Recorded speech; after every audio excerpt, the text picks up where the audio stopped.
Abasirikare bitwaje imbunda nini zo mu bwoko bw'amashinigani bambaye imyambaro ibapfuka mu maso mu gihe batembera mu mihanda ya Uganda, naho umutwe udasanzwe w'igisirikare cya Uganda babonwa nk'umutwe w'ingabo zigenga z'umukuru w'igihugu zo gufasha Yoweri Kaguta Museveni imyaka 81 kuguma ku butegetsi ndetse n'umuryango we. Bwana Museveni ayoboye Uganda kuva mu mwaka w'1986 igihe ingabo ze z'inyeshyamba zinjiraga mu murwa mukuru Kampala.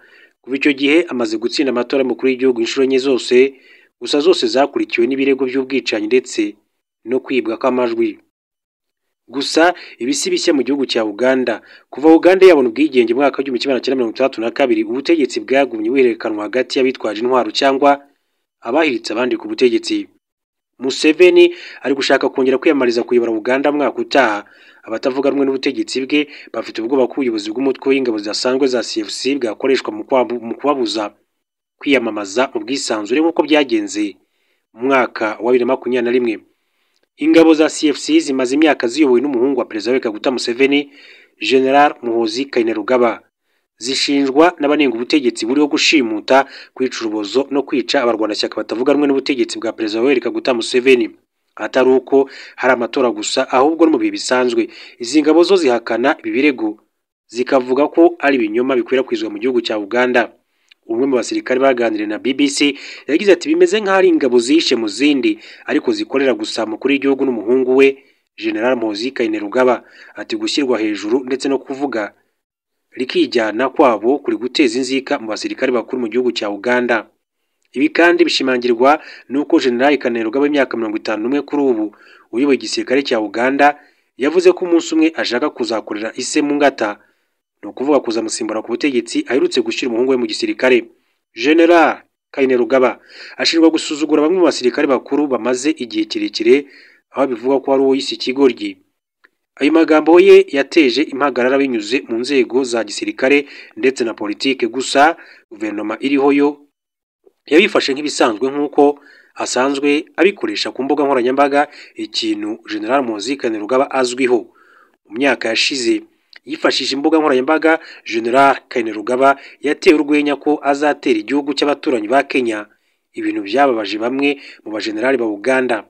Abasesenguzi bavuga ko uyu mutwe uvuga ari kijyana, aho kuri ubu uri kurusha imbaraga ingabo zisanzwe zanagize uruhare mu ntambara y'inyeshyamba yafashije Museveni n'ishyaka rye rya NRM gufata ubutegetsi bwa Uganda. Aba bakurikirana by'iki kibazo bagaragaza impungenge ko aba bombi bashobora kuzahangana umunsi umwe nk'uko byabaye muri Sudani, aho intambara yadutse mu kurwanira ubutegetsi hagati y'igisirikare n'umutwe witwaje intwaro bahuze bafatanije Rapid Support Forces. Uyu mutwe w'ingabo zidasanzwe uzwi ku izina rya CFC washinzwe ubwo Museveni yatangiraga manda ye ya mbere ku butegetsi bwa Uganda, kandi ufite intero igira iti ntawe usimbura indahemuka.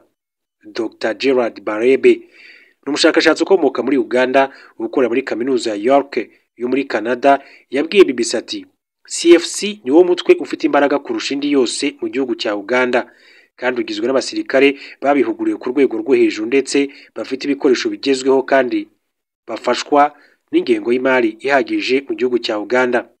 Igisirikare cya Uganda ndetse n'ubuyobozi bw'uyu mutwe banze kugira icyo batangariza BBC kubikomeza kuvugwa. Mu byashize Museveni yavuze ko uyu mutwe udasanzwe washyizweho ku neza y'abanya-Uganda. Avuga ko abatifuriza icyiza Uganda ari bo bonye batifuza ko uyu mutwe ubaho, ariko abatavuga rumwe nawe bo babibona ukundi. Bemeza ko ubutegetsi bwe bwaranzwe n'igitugu kandi ko kuva yafata igihugu yagihinduye umutungo w'umuryango we gusa. Bavuga ko kuba umugore we Janet Museveni ari we minisitiri w'uburezi, naho umuhungu we General Muhoozi Kainerugaba akaba ari we uyobora ingabo, ndetse n'ubutumwa buherutse gutangazwa muri Nyakanga ko umwuzukuru we nawe yinjiye mu gisirikare cya Uganda bifatwa nk'uburyo bwo kwikubira ubutegetsi ku muryango wa Perezida Museveni. General Kainerugaba wayoboye CFC inshuro zigera kuri 2 kuri ubu, unashimirwa kuba yarayaguye ku rwego rwo kuba uyu mutwe ubu ufite abarenga 10,000, ni mu gihe ingabo zisanzwe zo muri Uganda zo zibarirwa mu 40,000. Umwe mu basirikare bakuru bahuze mu ngabo zisanzwe yatangarije BBC agira ati bahabwa amahugurwa y'igisirikare yihariye kandi bafite intwaro zigezweho bitandukanye n'ingabo zisanzwe. Nubwo muri Werurwe umwaka ushize Perezida Yoweri Kaguta Museveni yazamuye General Kainerugaba akamugira umugaba mukuru w'ingabo, bivugwa ko agifite ijambo rikomeye cyane muri CFC kuko ngo kuri ubu Major General David Mugisha wiyoboye atanga raporo kuri we.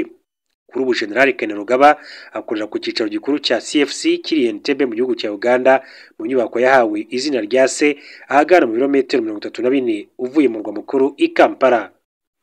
Ku rubuga rwayo rwa internet CFC ivuga ko ikora imirimo yihariye igihe icyo ari cyo cyose bidasabwe kandi ko ishinzwe kurinda bamwe hamwe n'ahantu h'ingenzi nk'ikibuga cy'indege ndetse n'ububiko bwa peteroli. Hari amakuru avuga ko mu Gushyingo umwaka ushize uyu mutwe waba warambutse ukinjira muri Kenya kugira ngo ufate umunyapolitiki wo mu batavuganwa n'ubutegetsi Kizza Besigye wahoze ari umuganga wa Museveni kugira ngo amusubize muri Uganda. Akurikiranweho icyaha cyo kugambanira igihugu kugeza ubu urubanza rwe rukaba rutaratangira.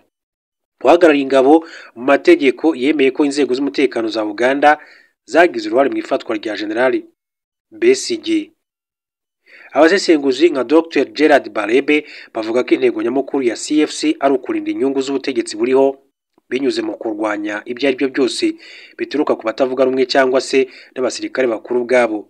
Dr Barebe yabwiye BBC agira ati CFC ifite uruhare rukomeye cyane mu kurwanya ibikorwa ibyo ari byo byose bitemera ubutegetsi bwa Perezida Yoweri Kaguta Museveni ndetse no kurinda ishyaka riri ku butegetsi rya NRM imbere mu gihugu no hanze yacyo. Nubwo CFC ihakana kugira uruhare mu ifatwa n'iyicarubozo ry'abanyapolitiki batavuganwa n'ubutegetsi, bamwe mu basirikare bayo bagiye bakatirwa n'inkiko bashinjwa gukoresha nabi ububasha bahabwa.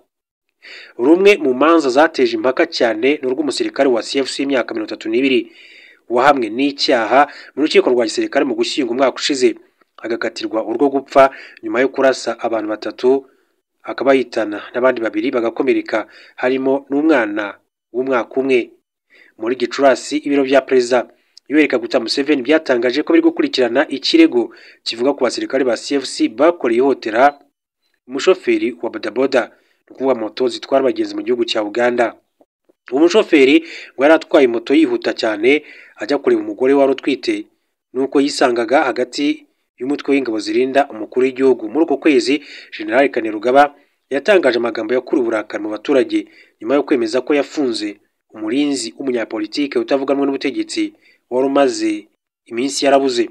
Yagize ati abasore banjye bafashe Edward Sebufu uzwi cyane nka Eddie Mutwe afungiye mu nzu yo munsi y'ubutaka ndetse abinyujije ku mbuga nkoranyambaga ze yashyizeho ifoto y'uwo murinzi yogoshwe umusatsi.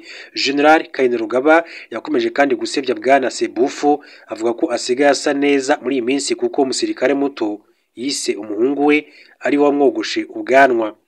Ishyirahamwe ry'abanyamategeko muri Uganda, Uganda Law Society, ryavuze ko ibyabaye kuri bwana Sebufu bidasanzwe ahubwo ko ari bimwe mu bigize ubukangurambaga bugamije gucecekesha abatavuganwa n'ubutegetsi no gukandamiza ibyifuzo by'abaturage bashaka ubwisanzure mu gihugu cya Uganda. Bongeyeho kandi ko ibi ari ibikorwa byerekana ibyago biri mu gukoresha nabi imbaraga za gisirikare ndetse n'ubutegetsi bw'igitugu. Iyi mikorere ya CFC ubundi igirirwa ibanga, benshi bayishinja ko imikorere inyuranyije n'amategeko. Gusa muri Kamena inteko ishinga amategeko yashyizeho itegeko ryavuzweho cyane batari bake ryemeza ko CFC ari umutwe cyangwa se iri mu mitwe ine yemewe n'amategeko ya gisirikare hamwe n'ingabo zirwanira ku butaka ndetse n'izirwanira mu kirere. Abadepite bo mu batavuganwa n'ubutegetsi banenze uwo mwanzuro bavuga ko uwo mutwe utari ukwiye guhabwa ubwo burenganzira ahubwo ko ukwiye gusenywa burundu. Ibrahim Sengmuju Nganda yagize ati iryo tegeko rishya ryemeje umutwe wari umaze igihe ukora mu buryo bunyuranyije amategeko.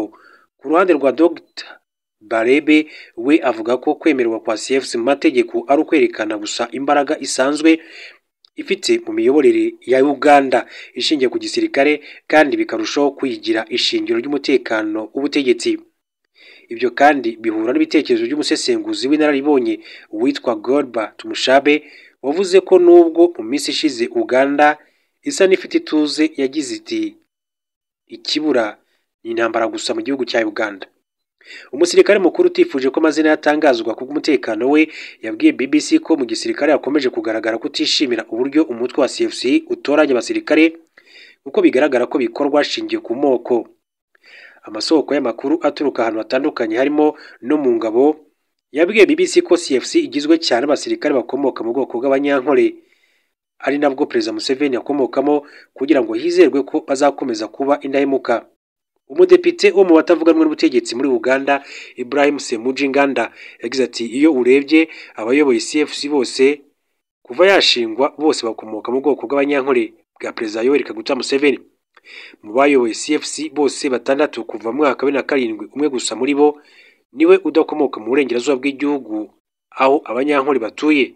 Kubera iryo hangana mu nyungu zitandukanye, basesenguzi bagaragaza impungenge ko hashobora kuvuka intambara yo kurwanya ubutegetsi hagati y'imitwe ibiri y'ingabo mu gihe Museveni yaba avuye ku butegetsi.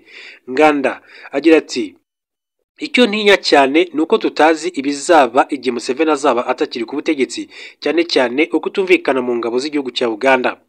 Dr Balebe nawe yagaragaje izi mpungenge agira ati kuba hashobora kubaho ukutumvikana hagati ya CFC n'ingabo zisanzwe, buri ruhande rukagira abo rubogamiraho, inyungu zarwo ndetse n'imiyoborere yarwo bishobora guteza umutekano muke, cyane cyane mu gihe hatari hamenyekana gahunda isobanutse y'uzasimbura Perezida Yoweri Kaguta Museveni. Ariko abandi basesenguzi ntibabibona kumwe, bavuga ko ariho General Kainerugaba ashobora kugaragaza ubuhanga bwe kubera ubunararibonye afite mu ngabo zisanzwe ndetse no muri CFC. Bahamya ko ari ushobora guhuza iyo mitwe iramutse ihanganye ndetse no kwemeza ko ubutegetsi bwa Perezida Yoweri Kaguta Museveni bukomeza, bityo bigatanga ituze mu gihugu cya Uganda. Gusa batavuga rumwe n'ubutegetsi bavuga ko ibyo binyuranyije n'amahame ya demokarasi mu gihugu cya Uganda.